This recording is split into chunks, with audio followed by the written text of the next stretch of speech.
Amigas atleticanas e amigos atleticanos, eu poderia estar aqui hoje soltando uma série de impropérios contra a CBF, contra a arbitragem da CBF, contra a TV, por tudo que nos fizeram ao longo de 50 anos. Mas eu vou, com serenidade, fazer um apelo para que eles reflitam e não repitam os erros e equívocos do passado. Pois bem, em 1977, Reinaldo foi expulso em uma partida no início do Campeonato Brasileiro. Inexplicavelmente, o julgamento do Rei só foi marcado para antes da final contra o São Paulo. O camisa 9 ficou de fora da grande decisão e o Galo foi batido nos pênaltis. Nesse jogo, o árbitro ainda deixou de expulsar Neca e Chicão, que agrediram covardemente e quebraram a perna do meia Ângelo. Para completar o serviço, pênalti claro no atacante Serginho não foi marcado. Um lance que realmente dá dúvida. Veja aí, vamos ver se a gente tira a dúvida. Tá aí, dentro da grande área. A perna ficou entre as duas pernas do jogador do São Paulo. Fica caracterizada a falta. Dentro da área é pênalti. Falta como essa fora da área, o Arnaldo já marcou na posição. Em 1979, num quadrangular que correspondia à semifinal, caiu no mesmo grupo Galo, Goiás, Inter e outro time de Minas Gerais. A CBF, ao elaborar a tabela, colocou o Galo como mandante apenas no clássico local. Revoltado com isso, nosso time nem viajou para fazer os 2 jogos fora de casa. Já em 1980, na decisão do Campeonato Brasileiro, além de um impedimento mal marcado, que seria o gol do título, o juiz se encarregou ainda de expulsar o Reinaldo, na sequência o Chicão e Palinha. Já vem o Osmar cortando pelo Atlético, quando ele vê que está muito avançado, resolve dar uma paradinha para olhar o jogo, quando há a marcação do impedimento que não havia. O que é isso?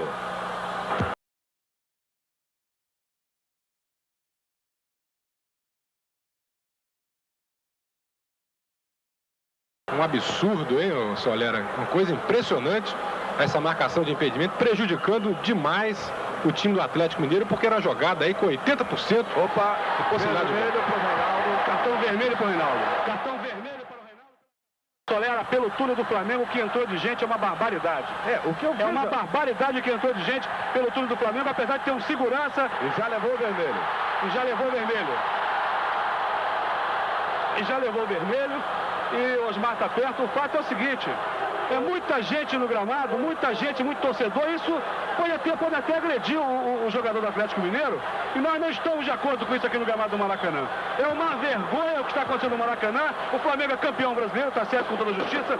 Mas o que tem de pessoas estranhas no gramado não está no gibi. Palinha agora é expulso também. Quer dizer, daqui a pouco o Atlético não terá jogadores para terminar esse jogo. O negócio é o seguinte: o que entrou de gente pelo túnel do Flamengo, a gente não pode concordar, Márcio Guedes, porque eu nunca vi isso no Maracanã. Pô, será que é só aqui no Rio que acontece isso? A gente vai no Beira-Rio e vê decisões, ninguém invade, é só a imprensa que está no gramado. Aqui tem torcedores à beça, eu temo até pela integridade física dos jogadores do Atlético Mineiro aqui no gramado. Tem bastante torcedor do Flamengo revoltado com o Chicão, com o Éder e com outros jogadores do Atlético. Eu faço aqui o meu protesto. Eu acho que a Suderj, o Maracanã, não estava preparado para uma grande decisão como essa no Maracanã. Tudo bem. Parece Campo da Roça, né?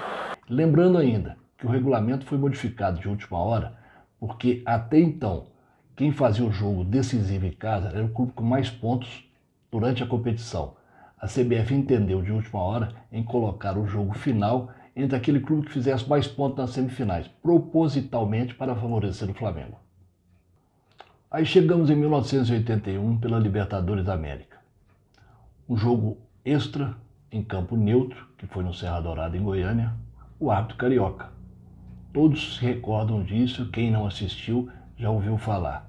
O árbitro carioca, que dizem ter viajado e hospedado no mesmo hotel do Flamengo, expulsou 5 jogadores do Galo e terminou com aquela partida. Você achou que a falta foi motivo de expulsão? Agora com muita honestidade, Raul. Eu acho que ele foi rigoroso. Mas aquilo que aconteceu ontem no Serra Dourada acaba tirando um pouco da credibilidade do futebol brasileiro. Exatamente. Aquilo que era anunciado como o jogo do ano foi a decepção do ano. Infelizmente aconteceu por uma série de coisas extras-campo. Isso tudo contribuiu para que o juiz, pode ter sido severo um pouco demais, mas ele fez, desde o início do jogo, em proibir aquelas jogadas ideais, jogadas por trás, que eventualmente ele tenha até falhado em 1 ou 2 cartões. E as injustiças continuaram. Em 1985, uma semifinal com Curitiba, o Galo fez o gol da classificação, a bola entrou 20 centímetros do gol do Rafael. O juiz não viu que a bola entrou e o Atlético deixou de ir à final.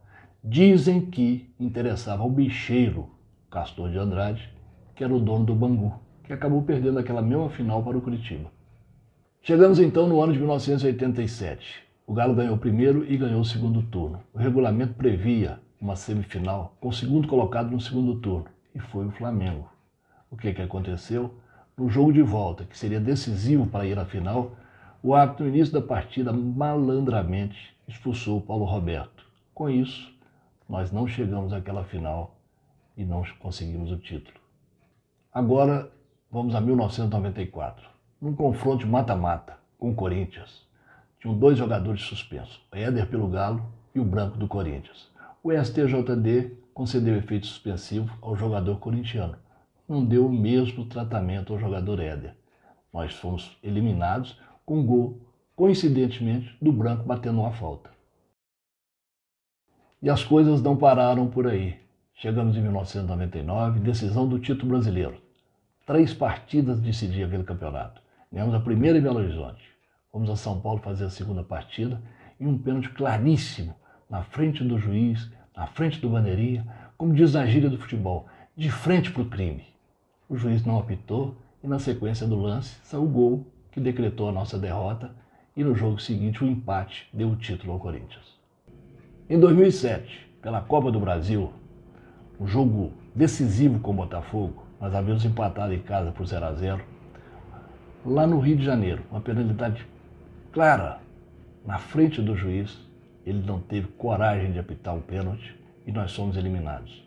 No dia seguinte, ele foi para as televisões pedir desculpa à torcida do Galo. Nós já estávamos eliminados. Não vi o lance, depois cheguei em casa, analisei, olhei e foi pênalti que tem nada. E saímos então da época do mata-mata e fomos para os pontos corridos. Nem por isso a coisa mudou. 2012, Campeonato Brasileiro, o nosso concorrente direto era o Fluminense. Os árbitros tiveram um comportamento diferentes em jogadas similares. Sempre a favor do Fluminense e em desfavor do Galo. Tudo isso sem contar que no Clássico Mineiro, a partida que foi até mais de 50 minutos, no lance que decretou empate, que seriam 3 pontos do Galo, houve uma falta escandalosa no Guilherme feita pelo jogador Montijo. O juiz não deu, deixou seguir e o jogo terminou empatado. Só ali foram 2 pontos que ficaram pelo caminho. Esse mesmo campeonato, propositalmente, o STJD tirou o Ronaldinho de uma partida com o Internacional que nós fomos derrotados. Esses 3 pontos fizeram falta no final. Convém lembrar que o auditor que determinou, que advogou, que defendeu essa suspensão do Ronaldinho, era um confesso torcedor do Flamengo que não aceitava, em hipótese alguma, ele ter abandonado a Gávea e ter vindo trabalhar na cidade do Galo. E aí chegamos em 2021, reta final de campeonatos. Brasileiro, Copa do Brasil, Libertadores. Se deixar o Galo jogar, sem atrapalhar, nós temos tudo para ganhar os títulos. Então, senhores dirigentes, notadamente da CBF, os interesses da televisão que tanto determinam resultados, chega. Deixa as coisas correrem com naturalidade, com imparcialidade. Se assim acontecer, eu tenho absoluta convicção de que o Galo ganha 1, ganha 2, ganha 3, quem sabe até 4 títulos esse ano. Então, por amor, sejam isentos. Chega, basta.